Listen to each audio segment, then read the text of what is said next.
నమస్తే అండి. ఇప్పుడు శ్లోకం 6 బాహ్వంతరే మురజితః శ్రితకౌస్తుభేయ హారావలీవ హరినీలమయీ విభాతి కామప్రద భగవతోపి కటాక్షమాల కళ్యాణమావహతు మే కమలాలయాః. ఇది చాలా ఇంపార్టెంట్ శ్లోకం. ఈ శ్లోకంలో శ్రీచక్ర రహస్యం ఉంది. చివరిదాకా వినండి. నేర్చుకునే వారి కోసం పదాలు విడదీసి చదువుతున్నాను.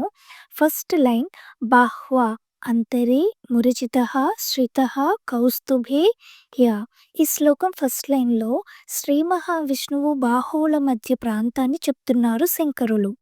మురజితః అంటే ముర అని రాక్షసుడిని జయించినవాడు అని.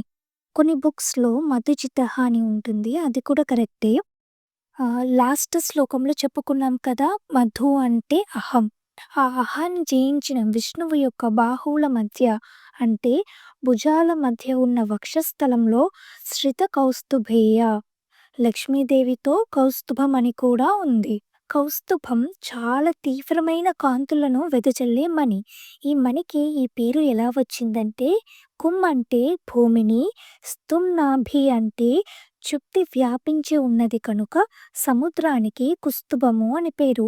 అలాంటి సముద్రం నుంచి పుట్టినది కనుక ఈ మణికి కౌస్తుభం అని పేరు. ఈ కౌస్తుభం లక్ష్మీదేవితో పాల సముద్రం నుంచి వచ్చింది. హారావలీవ అంటే అవలి అంటే సమూహం. హారముల సమూహం అంటే మాల అని. హరినీలమయి అంటే ఇంద్రనీలమణులు. హారావలీవ హరి నీలమయి అంటే ఇంద్రనీలమణుల వలె ఉన్న కటాక్షమాల అని. అమ్మవారి చూపుల మాల ఆ వక్షస్థలమంతా వ్యాపించి ఉంది. అంతేకాదు ఆ కటాక్షమాల కౌస్తుభమణిని మించిన ప్రకాశంతో విభాతి ప్రకాశిస్తున్నది. ఇప్పుడు ఈ ఫస్ట్ 2 లైన్స్ యొక్క అంతరార్థం తెలుసుకుందాం. తల్లి దయ ఉంటేనే ఈ శ్లోకం అంతరార్థం అర్థమవుతుంది. కొంచెం శ్రద్ధగా వినండి. విష్ణుమూర్తి యొక్క బాహువుల శక్తిని స్మరించారు శంకరులు ఇందులో. 3 లోకాలను రక్షించే శక్తి ఆ భుజాలలో ఉంది. విష్ణుమూర్తికి విశ్వబాహు అన్న పేరు ఉంది. విశ్వం అంతా నారాయణుడి శరీరమైతే అందులో వ్యాపించిన శక్తి లక్ష్మీదేవి. ఇంతకు ముందు చెప్పినట్టు విష్ణుమూర్తి చతుర్భుజాలు అంటే శ్రీచక్రంలోని చతురాస్రం.